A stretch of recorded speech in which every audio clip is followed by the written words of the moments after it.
자, 이제 유도 효과와 하이퍼 컨주게이션 효과를 비교해서 설명해 드리도록 하겠습니다. 일단 유도 효과는 인덕티브 이펙트라고 얘기하죠. 이거는 이제 주로 핵전하에 의해서 나타나는 현상이다, 이렇게 생각하시면 되겠고요. 핵전하의 영향을 많이 받는 시그마 전자들이 주로 유도 효과의 영향을 가장 크게 받는다, 이렇게 생각하시면 되겠죠.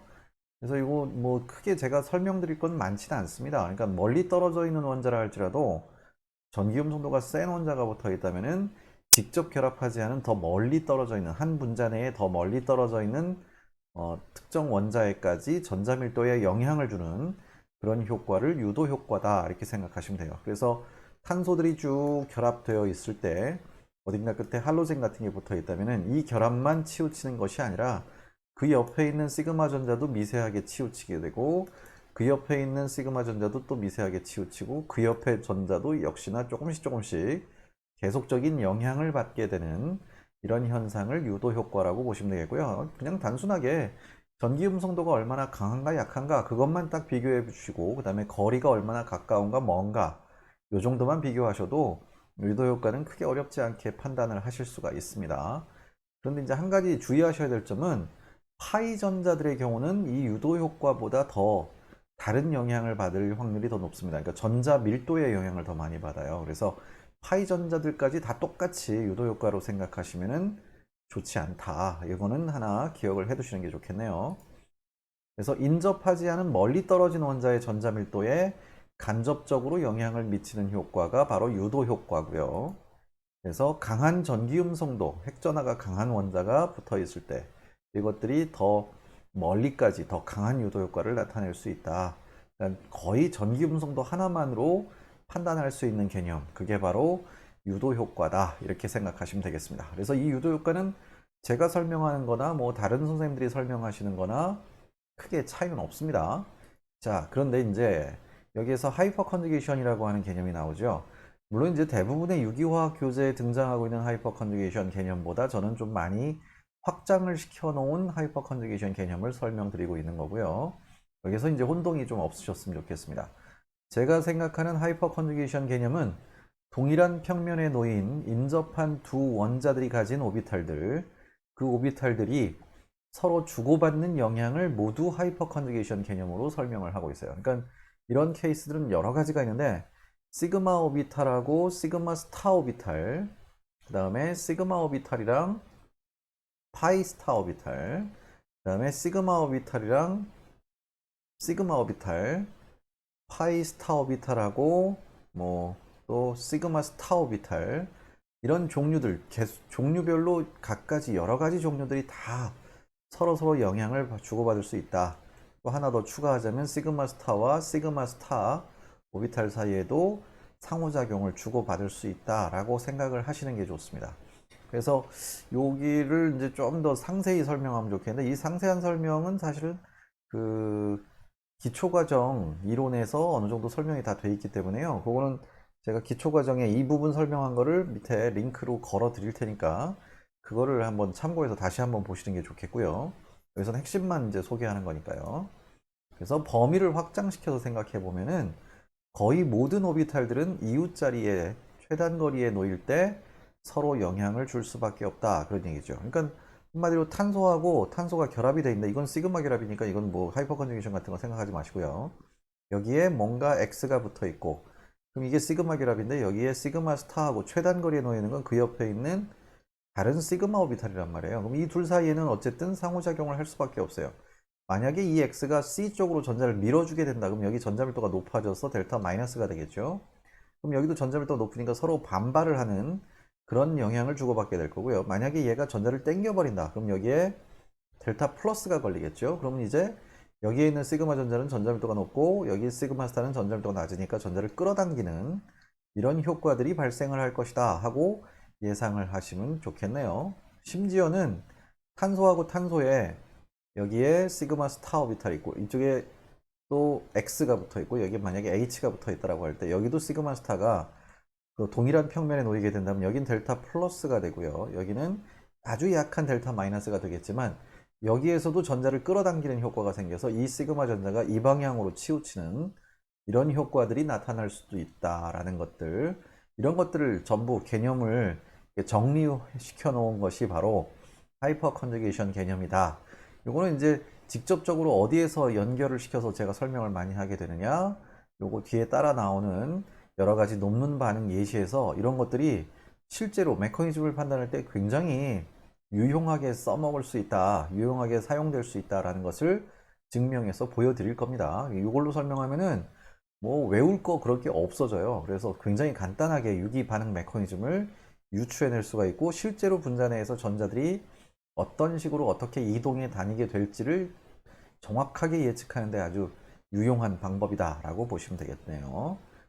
자, 그래서요, 요 다음 얘기를 보시면은 전기 음성도나 결합 에너지 등 직접적인 원인으로 설명이 불가능한 것들. 그러니까 전기 음성도만 봐가지고는 이렇게 해서는 안 될 것 같은데, 그런 것들 있죠. 그 다음에 뭐 결합 에너지만 봤을 때는 여기가 반응이 안 일어날 것 같은데, 그런 느낌이 드는 그런 작용기들 보면은 이런 직접적인 원인으로 설명이 불가능한 반응들의 원리를 설명할 때 이 하이퍼 컨주게이션 개념을 적용시켜 주시면은 상당히 유용하게 써먹을 수가 있다, 그런 얘기죠. 그러니까 가장 대표적인 예가 이런 겁니다. 여기에 붙어 있는 이 수소, 이 수소는 바로 알릴 수소인데요. 그냥 단순하게 알릴 수소가 pKa 값이 알켄에 비해서, 알켄에 붙어 있는 수소에 비해서 좀 더 낮은 이유, 한마디로 산성도가 좀 더 높은 이유를 하이퍼 컨주게이션 개념으로 아주 간단하게 설명을 할 수가 있습니다. 이렇게 파이 스타 오비탈을 생각해 보시면 되겠고요. 아시다시피 파이 오비탈은 상대적으로 시그마 오비탈에 비해서 전자밀도가 낮고요. 파이 스타는 파이보다도 더 전자밀도가 낮아서 기본적으로 전자밀도가 좀 낮은 오비탈이에요. 그런데 이 sp3 원성에 붙어 있는 시그마 오비탈 중에서 한 개라도 이 파이 스타랑 동일한 평면에 놓여서 최단 거리가 돼 버리면은 전자가 아주 미세하게나마 인력을 받아서 이렇게 분산이 돼 버린다는 얘기죠.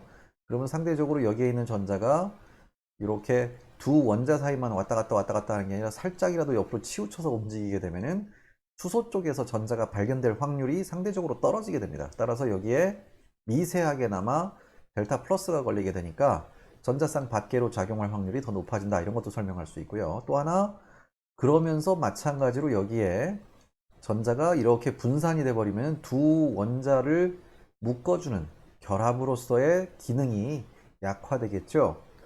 그래서 알릴수소는 결합 에너지도 낮아지게 돼서, 그래서 라디칼 분해도 굉장히 쉽게 잘 일어날 것이다 하고 예상하시면 돼요. 그래서 알릴 자리 라디칼 치환 반응들이 알릴 자리에서 특화되어 있는 그런 이유가 바로 이 결합 에너지가 작기 때문에 이런 식으로 반응성이 좋아지겠구나 하는 것들까지도 전부 설명을 할 수가 있다. 뭐 이런 내용들입니다. 이거는 그냥 단적인 한 가지 예만 소개해 드린 거고요. 그 외의 것들은 어차피 그 제가 기초 과정에서 설명드린 내용들을 다시 한번 들어보시면은 더 상세하게 아실 수가 있을 거라 믿고요. 여기서 간단하게만 핵심을 정리해 놨고요.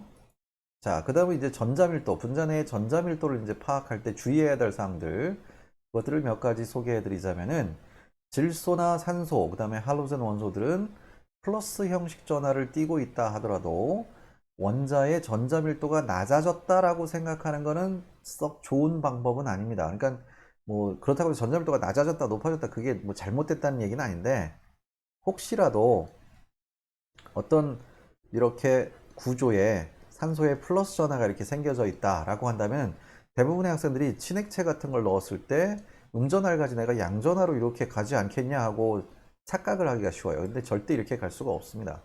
항상 그러니까 전자쌍을 기준으로 이 전자쌍이 어떻게 이동하는가 이걸 봐야 되는데, 이 산소의 입장에서 본다면은 지금 비공유 전자쌍이 한 쌍 있고요. 그러니까 오비탈에 전자쌍이 꽉 채워져 있는 것이고, 여기에 있는 시그마 오비탈에도 전자쌍이 있는데 그게 산소 쪽으로 치우쳐 있어요.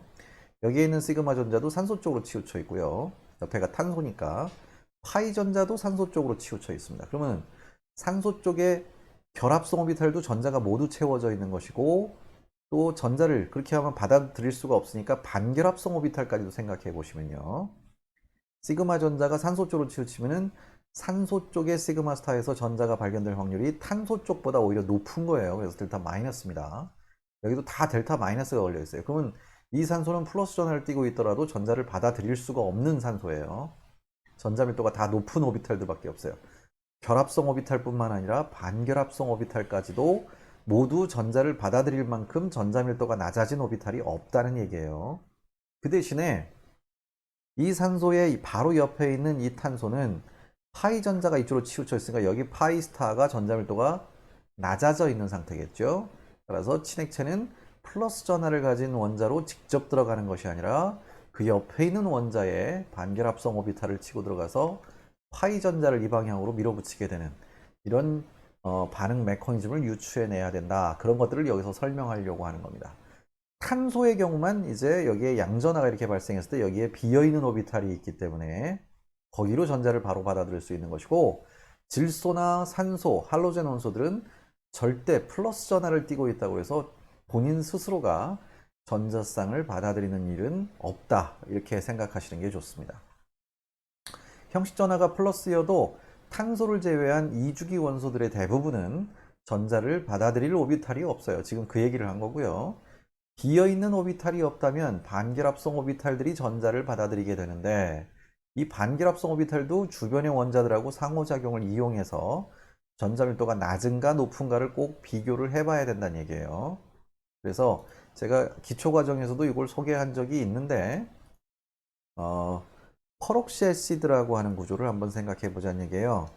MCPBA 같은 이런 구조에서 이 산소는 공명을 할 수 있기 때문에 이렇게 공명을 했다라고 한다면은 공명 구조를 유추해 보시면은요, O-가 되고요, 이중결합이 돼서 여기엔 플러스 전하를 띠게 됩니다. 그리고 그 옆에 산소는 플러스 마이너스 전하를 띠지 않아요. 이때 플러스 전하를 띠고 있는 이 산소가 전자를 받아들이겠는가 생각해 보시면 방금 앞에서 했던 얘기랑 똑같습니다. 한쪽에는 탄소와 결합하고 있기 때문에 탄소와 결합한 공유 전자들은 모두 산소로 치우쳐 있어서 이 탄소와 산소의 결합에 있는 반결합성 오비탈들은 시그마 스타든 파이 스타든 둘 다 전자 밀도가 높아져 있는 상황이고요. 똑같은 산소 원자와 결합하고 있다 하더라도 여기에는 플러스 전하가 생겨져 있고, 이렇게 이중 결합을 가졌다면 얘는 sp2 혼성의 성질을 일부분 가지게 되는 것이니까 sp3 혼성 산소한테도 전자를 또 미약하게나마 잡아당기게 돼요. 그렇게 되면 여기 시그마 스타에는 어쨌든 전자 밀도가 높아져 있는 상태라는 얘기죠. 따라서 여기에 있는 이 산소는 전자를 받아들일 수가 없습니다. 플러스 전하를 띠고 있어서. 플러스 전하를 띠고 있다 하더라도. 그 대신에 이 산소가 조금이라도 전자를 뺏기게 되면은 이 산소 쪽의 시그마 스타는 아주 미약하게라도 델타 플러스를 띠게 될 거고요. 그렇게 되면 산소 원자의 핵 전하가 워낙에 강하니까 주변에 있는 파이 전자를 이 산소가 받아들이게 돼서 얘가 바로 친전자성을 띠게 된다. 이렇게 판단을 할 수가 있다는 얘기죠. 그래서 분자 내에서 실제로 어떤 원자가 친전자성이고 어떤 원자가 친핵성인가 이런 것들을 판단할 때는 바로 이 형식 전하 하나를 보고서 판단하는 것이 아니라 실제로 이 전자들이 치우쳐 있는 방향을 이용해서 반결합성까지 모두 판단을 했을 때 그때 비로소 정확한 이렇게 판단을 할 수가 있는 것이다. 그 얘기를 드리고 싶은 거죠.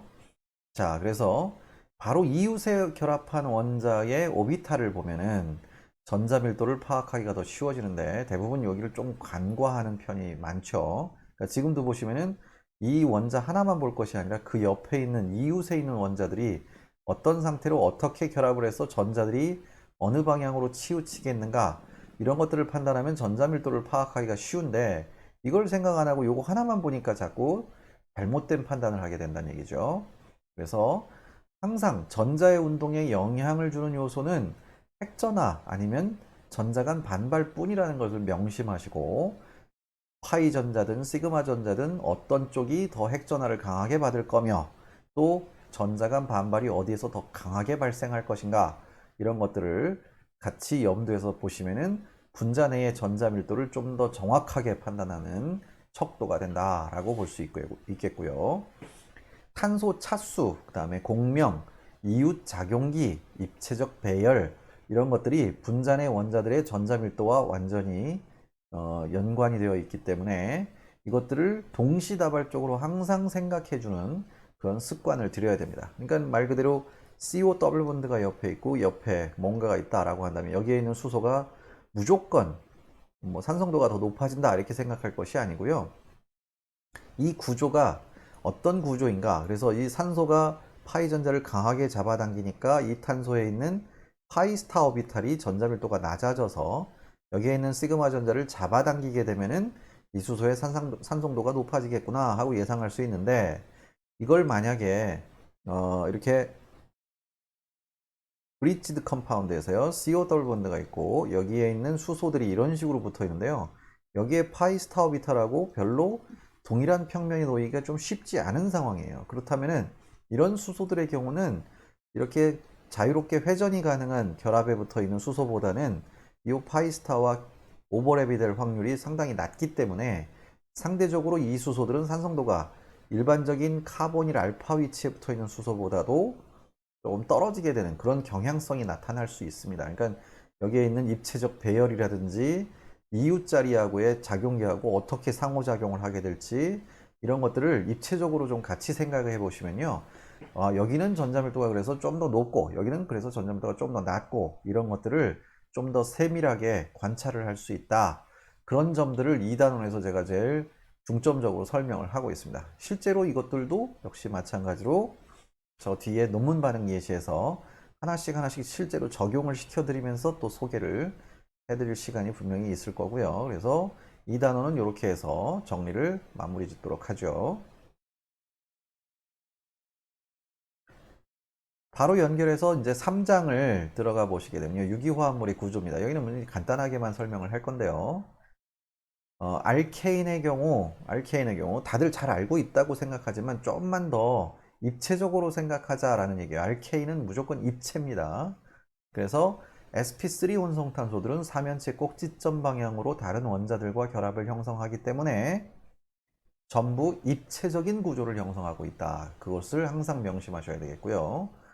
골격구조식에서 실선하고 쐐기 점선 방향을 이용해서 삼연체 입체 구조를 정확하게 파악할 수 있도록 연습을 해둬야 돼요. 그러니까 그냥 단순하게 골격구조식을 이렇게 그려놨는데, 여기에서 쐐기 방향으로 뭐 OH가 붙어 있고 점선 방향으로 수소가 붙어 있다.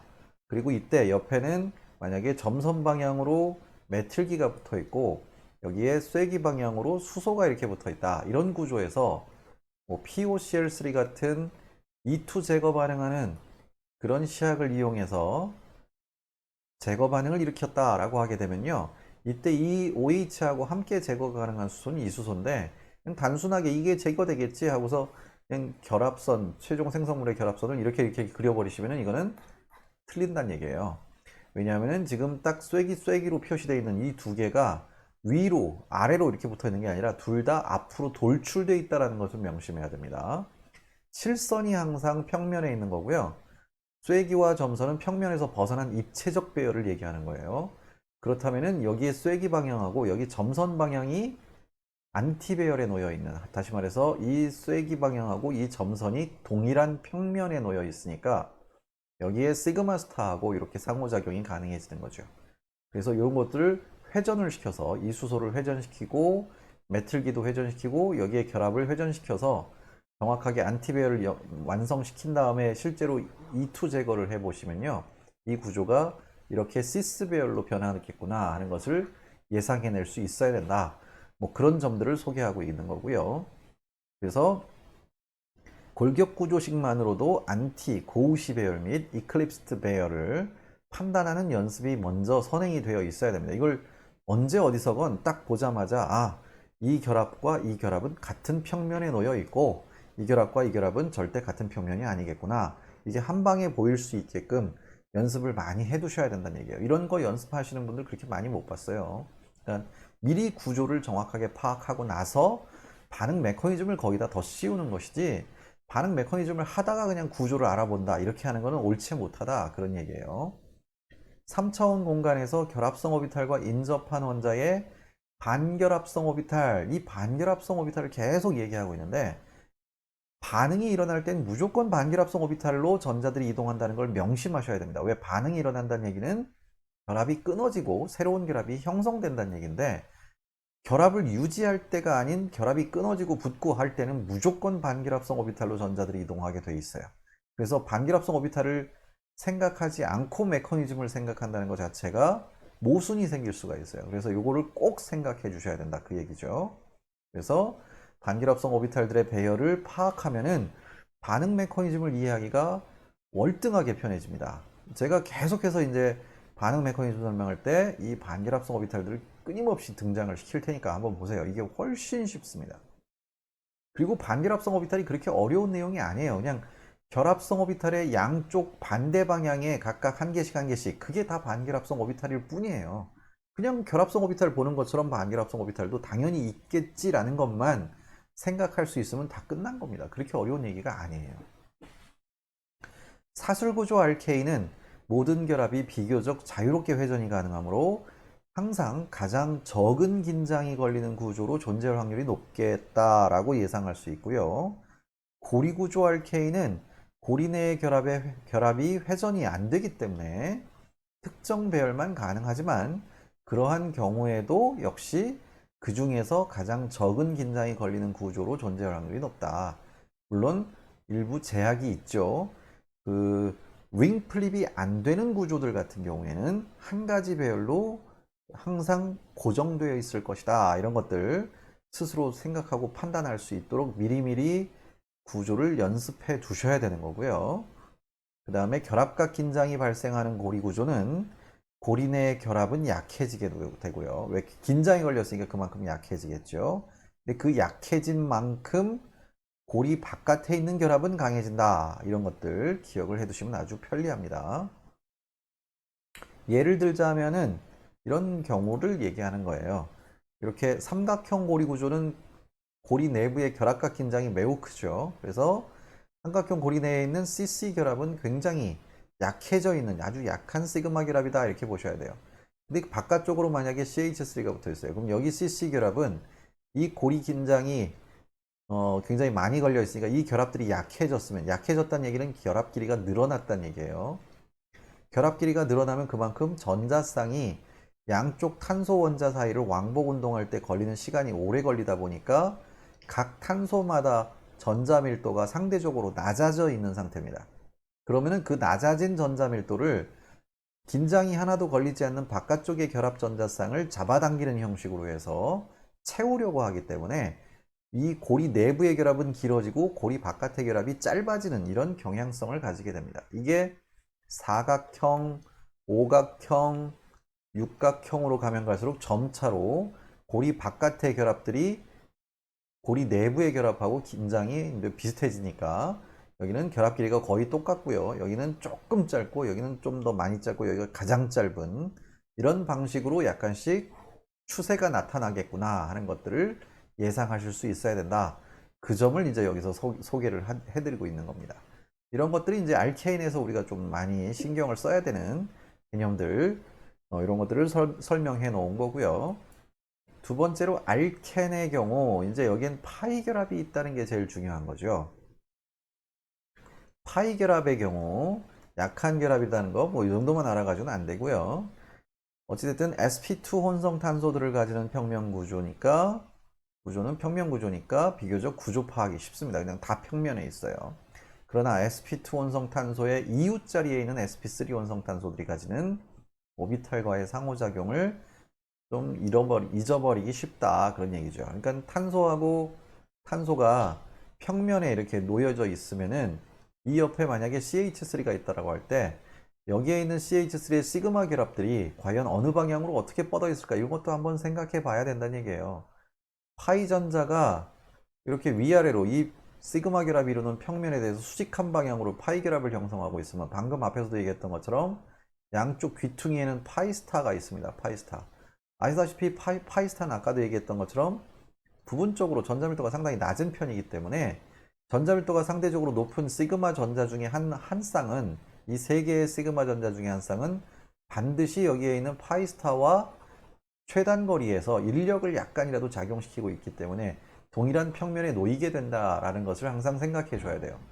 근데 이때 여기에 수소가 있고요. 나머지는 뭐 CL이나 아니면 산소나 이런 게 붙어 있다라고 한다면은 CL이나 산소들의 경우는 이 파이스타로 전자를 뺏길 일이 없습니다. 어차피 탄소의 핵전하가 여기에 작용하고 있는 것이기 때문에 그렇다면 수소의 핵전하가 가장 작으니까 이 수소가 이 파이 결합하고 동일한 평면에 놓이고 나머지는 평면에서 벗어나 있는 이런 방향으로 배열되어 있을 확률이 상당히 높구나. 이런 것들을 예상할 수 있고요. 또한 반대로 CC 파이 결합이 있는데 이렇게 파이 결합이 있고 여기에 파이 스타가 있다라고 한다면은 옆에 이번에는 CF3 같은 게 붙어 있다라고 가정해 봅시다. F 같은 거. 그럼 CF3의 경우는 F가 워낙에 전기음 성도가 세서 전자를 다 끌어가 버리거든요. 절대로 이 파이스타 쪽으로 전자를 기여할 수가 없어요. 그러면은 오히려 반대로 여기에 시그마 스타의 전자 밀도가 낮은 걸 이용해서 상대적으로 이번에는 파이스타가 여기보다 전자 밀도가 높아요. 그러니까 이 파이 전자가 이 방향으로 쏠리게 되는 이런 현상까지도 관찰을 할 수가 있습니다. 그러니까 이런 것들도 어떻게 배열이 되어 있을까를 이 반결합성 오비탈 사이의 상호작용, 이거는 시그마 스타와 파이 스타의 상호작용이네요. 이런 것들을 이용해서 비교를 할 수 있기 때문에 이런 것들, 그 오비탈과의 상호작용을 절대 까먹지 말고 기억해 두시면은 이런 것들로 다 설명을 할 수가 있습니다. 그러니까 대표적으로 벤젠고리에 이렇게 CF3가 결합되어 있으면 메타 배양성을 가진다, 뭐 이런 거 있죠. CF3 사실 공명도 할 수 없는 구조인데 어떻게 메타 배양이 되겠느냐. 그냥 유도 효과만으로 메타 배양을 설명할 수는 없어요. 그러니까는 이런 걸 설명할 때 바로 좀 전에 말씀드린 이런 개념을 적용시킬 수 있어야 메타 배양이 되는 이유를 바로 설명해낼 수가 있는 것이다. 이런 것들을 얘기하고 있고요. 비교적 전자 밀도가 낮은 파이스타 오비탈의 존재로 이웃자리 시그마 오비탈은 약하지만 파이스타 오비탈과의 상호작용으로 전자 밀도 및 결합 에너지에 영향을 받게 되는 거고요. 또한 약하지만 파이스타와 시그마 오비탈 사이에 인력이 존재해서 아까처럼 CH 결합이 꼭 이렇게 파이 결합과 한 개 정도는 같은 평면에 놓이게 되는 거고요. 탄소보다 전기 음성도가 높은 원자의 시그마 결합은 위와 같은 효과가 잘 나타나지 않는다. 아까 여기 O나 Cl, F 이런 애들은 동일한 평면에 놓이기가 좀 쉽지 않다, 그런 얘기고요. 파이 결합 이웃자리의 비공유 전자쌍은 시그마 결합보다도 더 강한 전자간 반발 및 상호작용을 하게 된다. 그러니까 만약에 여기 요 CC 이중결합 옆에 바로 산소가 있고 여기에 비공유 전자쌍을 가졌다면은 이 비공유 전자쌍 중에 한 쌍은 반드시 파이스타 옆에 동일한 평면에 놓일 수밖에 없는, 시그마보다도 전자를 더 잘 기여할 수 있는 그런 오비탈이 된다는 얘기예요. 왜? 시그마 오비탈보다 비공유 전자쌍의 전자 밀도가 상대적으로 더 높기 때문에. 물론 이제 산소의 핵전화 때문에 그렇게 많이 기여하진 않겠지만요. 어쨌든 동일한 평면에 놓이게 된다라는 거, 이런 것들 기억해 두셔야 되겠고요. 약한 파이 결합이라도 결합성에서보다 어쨌든 반결합성 오비탈에서 반응이 일어나기 쉽다는 거 명심하셔야 됩니다. 그러니까 뭐 여기 좀 지우고 보시게 되면요. 탄소 결합이 이렇게 있을 때 이중결합이 하나 들어가 있다라고 한다면 H 플러스가 나타났을 때 바로 결합성 오비탈에 있는 전자를 이렇게 뺏어갈 것이다, 이렇게 예상하시면 안 된다는 소리예요. 왜냐하면은 결합성 오비탈은 탄소하고 탄소의 인력을, 두 개 원자의 인력을 동시에 받고 있는 그런 오비탈이기 때문에 여기서는 반응이 썩 잘 일어나지 않습니다. 근데 이제 이게 파이 전자가 아시다시피 앞에서 얘기했던 것처럼 파이 전자는 파이 스타 방향으로 전자가 전이되기 매우 쉬운 상태죠. 그러니까 이게 순간적으로 파이 스타 방향으로 전이 됐을 때 H 플러스가 여기 와서 전자를 샥 끌어갈 수 있다는 얘기죠. 그렇게 되면은 결합성보다는 상대적으로 원자핵의 인력을 적게 받기 때문에 전자를 더 보다 쉽게 뺏어갈 수가 있는 상태다. 그러니까 항상 모든 반응은 반결합성 오비탈에서 일어날 것이다 하는 것을 예상하는 습관, 그거를 잊지 말자. 그걸 다시 한번 여기서 강조하고 있고요. 사이클로알케인의 경우 결합과 긴장이 발생하는 고리 구조는 고리 내의 결합, 이거 아까도 설명했던 그 내용이 또 나오고 있네요. 고리 내의 결합은 약해지고 고리 밖의 결합은 강해지는 거, 아까 설명했던 그 내용이고, 사이클로헥세인하고 데칼린 구조만이 완전한 스태거드 폼, 어칼린 형태를 가지게 되고요. 사이클로헥세인의 의자 형태가 가장 많이 출제가 되고 있으니까 사이클로헥세인의 구조는 입체적으로 완전히 이해하고 있어야 된다 하는 점 강조를 하는 거죠. 그래서 이렇게 사이클로헥세인 하나 딱 그려놓고 여기다 쐐기, 점선 뭐 이런 식으로 해놓으면은 이 둘 사이의 관계가 입체적으로 고우시 관계에 놓인다는 거, 이런 것들. 그리고 심지어는 최후폼으로 이렇게 그려놨을 때 여기에 있는 메틸기하고 여기에 있는 메틸기가 서로 고우시 관계라는 거 따로 생각해 보지 않아도 바로바로 파악이 될 수 있을 정도로 완전히 숙달을 좀 시켜놓고 생각해 줘야 된다. 이런 얘기들을 여기서 강조하고 있고요. 입체화학적 관점에서의 문제는 고리 구조는 일단 모두 평면으로 가정하고 접근해야지만 정확하게 풀 수가 있다, 그런 얘기죠. 그러니까 이렇게 그려놔도 이거를 이대로 보면은 RS 같은 거 판단하기가 좀 쉽지 않다는 얘기예요. 그래서 이 최어폼도 위에서 내려다본 구조로 해서 이런 방식으로 평면스럽게 고리 구조를 평면으로 놔두고 쐐기점선으로 바꿔서 생각하시면은 훨씬 더 입체적인 배열들을 판단하기가 훨씬 쉽다. 그 얘기를 여기서 끝으로 정리를 해드리고 있습니다. 자, 뭐 별 내용은 아니고 다 알고 있다라고 생각하실 수도 있겠지만 다시 한 번만 점검하시라는 얘기예요. 이런 거 몰라가지고 틀리는 경우들이 너무 많아요, 사실은. 그리고 알고 있는데도 불구하고 적용을 잘못해가지고 실수로 구조를 잘못 판단해서 틀리는 경우들이 의외로 상당히 많습니다.